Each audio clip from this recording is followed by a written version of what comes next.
Kalau ibu ngancem siapapun di sini, yang dapat pengancaman bisa dibikin laporan juga. Jadi nggak perlu ngancem-ngancem kalau udah salah.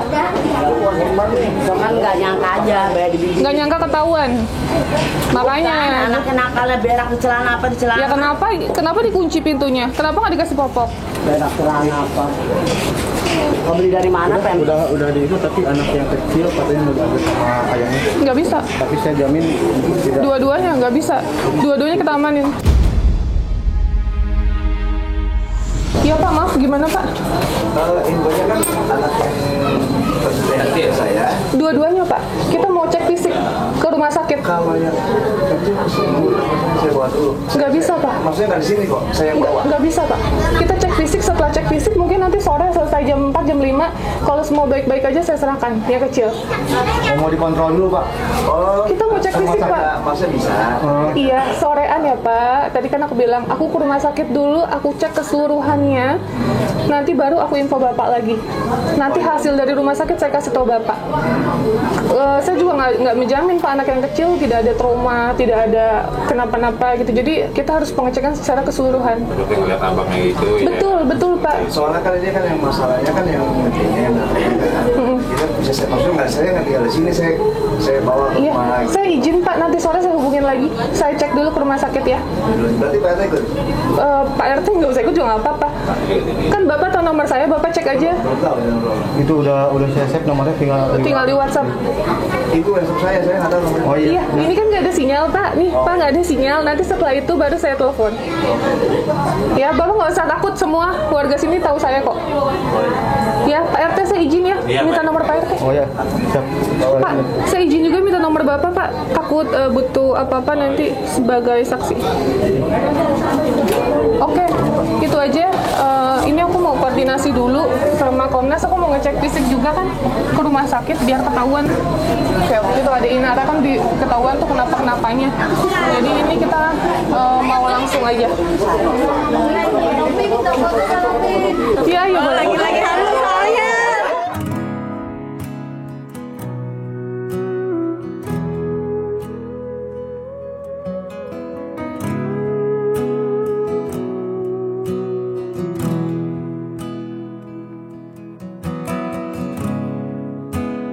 I won't let you in, she said. You've got a whiskey on your breath, and I Makasih banyak, makasih banyak. Ditolong, makasih. Ibunya nggak dibawa, Bu. Makasih banyak ya, Nek. Makasih Bu, Iya. sehat-sehat Bu. Ya, sehat ya, Nek. Amin, amin, amin.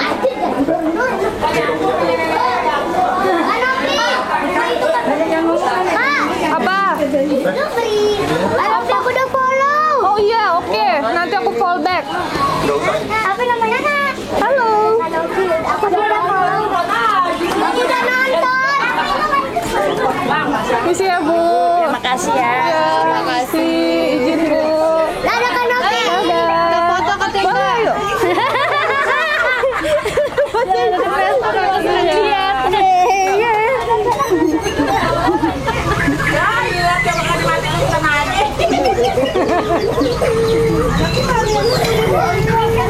Oh nangis jadinya. Dadah, kasih.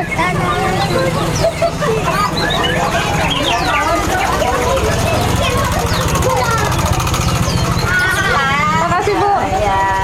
Masya Allah, tabarakallah guys. Alhamdulillah banyak appreciate atas apa yang kita lakuin. Soalnya emang apa? Nanti dapat nilainya 100M. Ya Kak. Tadi aku ngomong apa? Guys, alhamdulillah ya banyak yang appreciate. Berarti mereka senang aku mengevakuasi. Ya emang adik-adik nakal gitu. Tadi bapaknya sempat bilang mau ngambil anak yang kecil, aku nggak mau. Karena aku yakin itu dia pasti kena juga. Karena warga juga bilangnya bukan cuma yang besar, yang kecil juga kena. Aku mau amanin semua guys.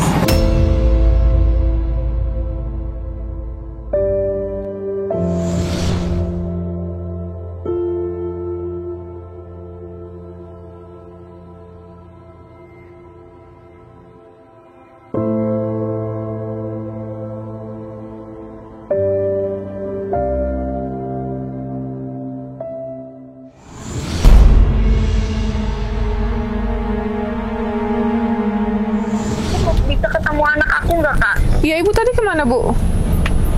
Aku kan ini lagi kerja, terus aku kan jadi pisah sama ayahnya, Kak. Oh, nah terus Ibu tahu nggak selama ini anaknya sering dipukul?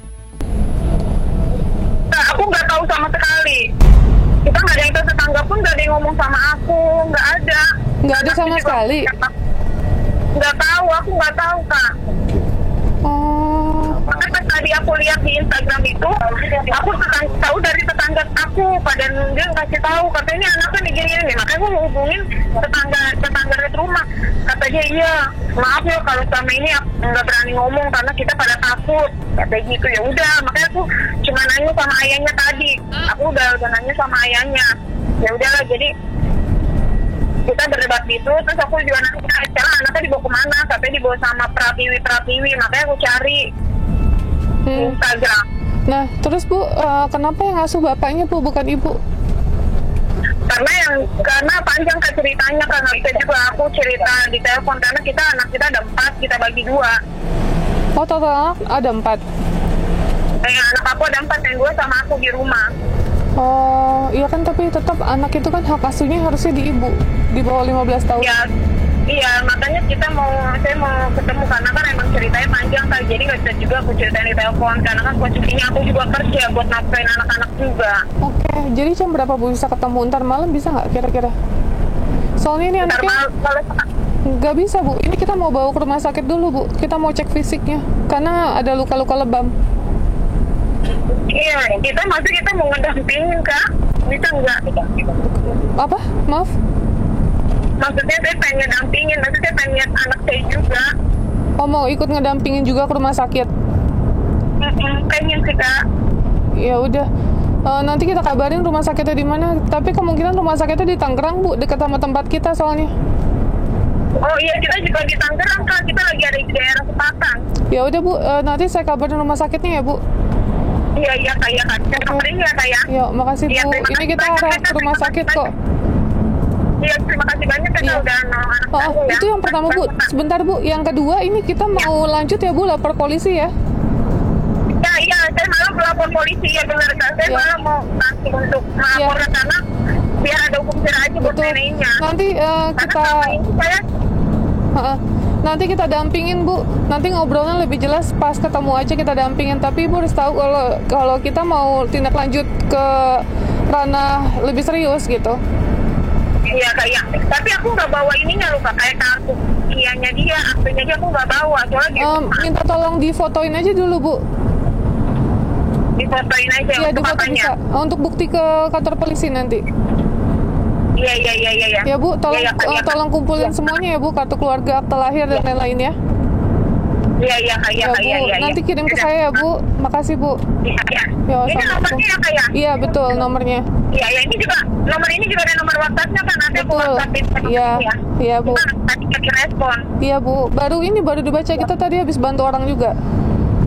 Iya, makasih Ya, banyak makasih, ya, Kak. Bu. Ya, Assalamualaikum. Ya, selamat siang. Salam.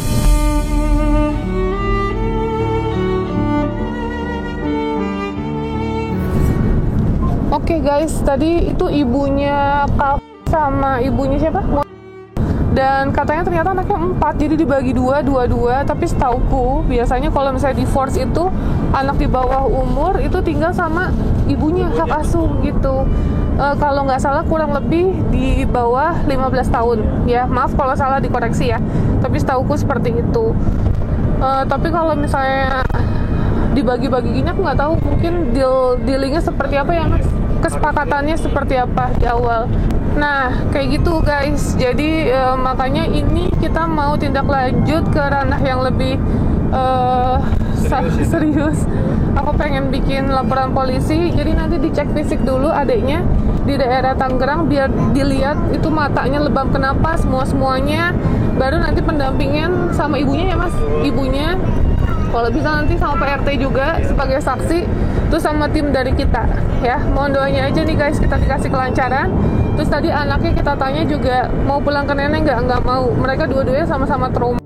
Berarti tanda kutip dong ada sesuatu yang mereka terjadi dan mereka alami gitu. Kalau yang yang siapa? Kayaknya traumanya dalam banget karena agak-agak sulit di ini ya Mas, dikorek-korek. Tadi awalnya kebanyakan bengong, tapi lama-lama mereka nyaman jadi bercanda-bercanda sendiri gitu ya. Jadi nanti semoga juga ada pendampingan psikolog dari PPA, Perlindungan Perempuan dan Anak, atau mungkin dari Komnas Perlindungan Anak juga. Tapi yang jelas kita harus melaporkan ini agar menjadi contoh tindak itu tidak dibenarkan, apapun itu alasannya. Oke, bismillah. Ini kita mau ke rumah sakit. Untuk kalian penasaran, ikutin terus guys.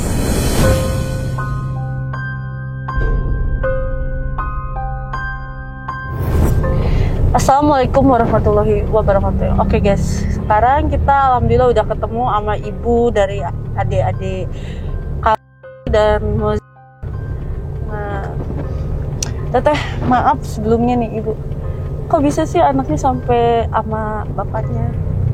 Iya, karena kronologisnya itu jadi kan sayanya kerja ya kayak.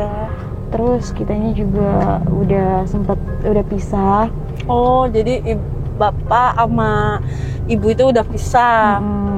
Terus? Jadi kan aku pegang anak yang pertama sama kedua karena kan mereka masih sekolah.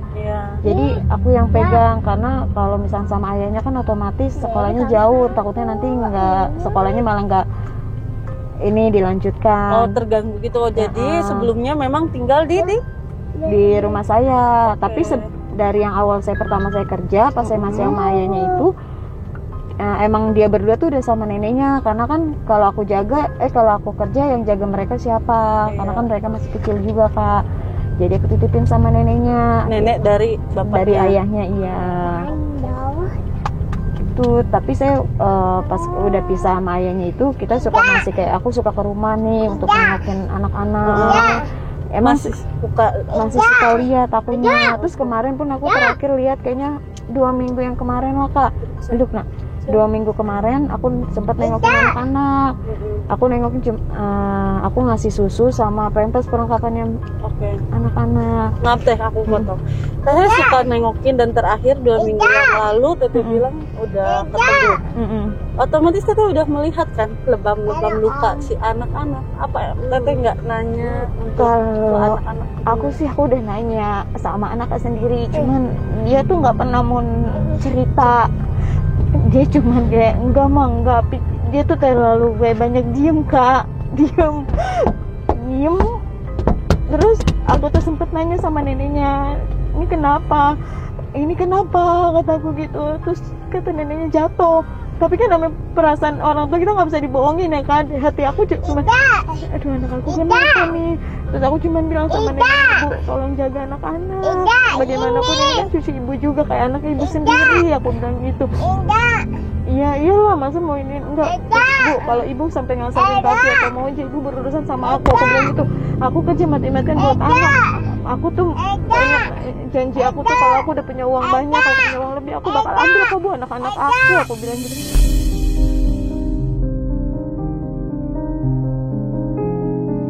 Selama ini ibu tahu perlakuan neneknya seperti itu ke anak-anak ibu? Misalkan kayak perlakuan muka atau apa sih saya belum nggak tahu ya Kak, karena selama ini tetangganya pun kayak ngumpetin sesuatu sama aku sempet pernah bilang udah ibu jujur aja kenapa, cuman enggak lah aku takut kenapa Bu, nggak bakal aku ngomong, aku bilang. Jadi, gitu teteh sempet nanya-nanya ke tetangga, iya, karena memang teteh juga udah ada rasa curiga. Karena melihat setiap kali ke situ mungkin ngelihat anak kok lebam. Iya, dia juga cuma ngomong jatuh.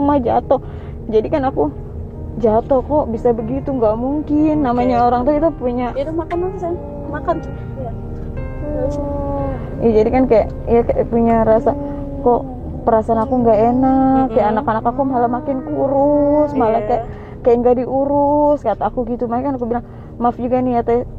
Sebenarnya juga aku sih pengen juga aku ambil, cuman kan biar ayahnya tuh bertanggung jawab lah teh namanya buat anak-anaknya, karena kan anaknya bukan cuman mereka aja nih, ada 2 lagi yang butuh kayak biaya sekolah atau apa. Kalau bukan aku yang kerja siapa ya kan.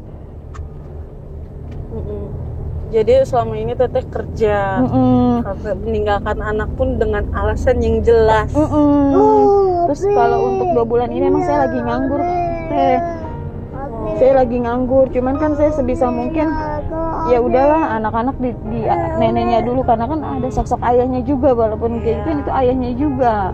Karena teteh juga beranggapan nggak mungkin nih gitu seorang nenek cucunya punya rasa segitunya. Apalagi posisinya itu nenek dari ayah kandungnya sendiri, dan di situ pun ada ayah kandungnya. Mana iya sih gitu. Teteh pasti pemikirannya pasti otomatis sayang lah. Ya wajar ya teh, sabar. Iya. Jujur aku juga. Aduh, udah susah ngomong juga ya teh. Iya, makanya kataku bukannya siapa sih orang tua yang mau pisah sama anak-anaknya, nggak ada. Cuman kalau aku mikir, ya ini kan emang kebutuhan lah kasarnya. Kalau anak-anak sama aku, siapa yang jaga dia, ya kan? Sedangkan oke lah kita kayak punya keluarga, tapi kan keluarga kita pun punya keinginan masing-masing. Ada ininya batas. Ada batas masing-masing. Jadi ya udahlah ada kataku. Kepribadian sendiri-sendiri juga.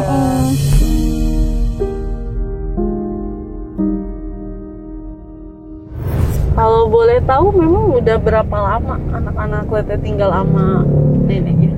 Dari dia masih bayi Kak, aku udah tinggal, kan aku kerja ya kan.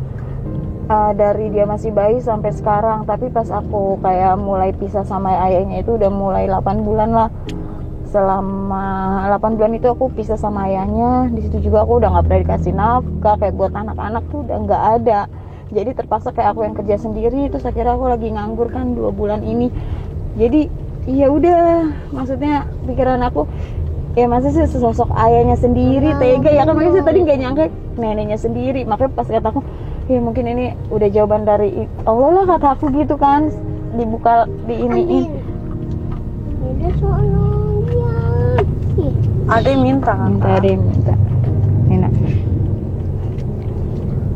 Terus kalau setelah tahu kayak gini, anak-anak bakal tetap untuk dititipin di sana apa punya? Nggak mungkin kan pastinya.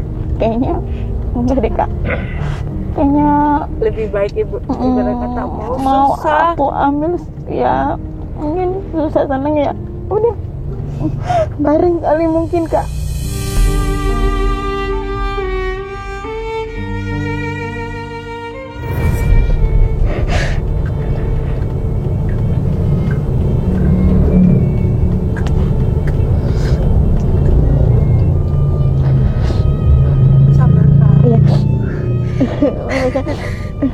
Juga ngerti karena saya seorang ibu juga. Ibu mana sih yang mau melihat anaknya sampai diperlakukan seperti itu, apalagi jangankan oleh keluarga sekitar kita, apa orang lain pun kita nggak mau. Iya kan, apalagi ini anak-anak ya Allah masih pada kecil ya, sampai lebam-lebam mata. Makanya saya sedikit curiga kok nih anak kayaknya. Kalau aku pantau kayak dari jauh gitu nih anak kayak diem aja, kayak ya anak kenapa ya, apa karena aku juga mikir mentalnya kali dia udah kan, namanya kita orang tuanya broken home ya kan Kak. Cuman aku tahu juga ya untuk itu karena memang anak-anak belum bisa untuk berbicara secara langsung isi hatinya dia. Soalnya setiap aku lihat kalau saya nemuin anak-anak nih kan, nemuin dia tuh kayak diem, terus kalau ada neneknya langsung kayak orang ketakutan. Aku bilang sabar ya nanti kita pulang ke rumah. Cuman kan aku mikir kalau mereka semua di aku berempat, aku kerja gimana Kak ya kan? Aku urus mereka otomatis gimana? Harus mikirin mereka siapa yang merawat adik-adik ya, karena memang harus tetap di pantauan orang yang benar-benar bisa diamanatin. Awalnya kan Teteh udah berpikiran neneknya bisa untuk diamanatinya Teteh. Cuman ya untuk pelajaran ke depannya.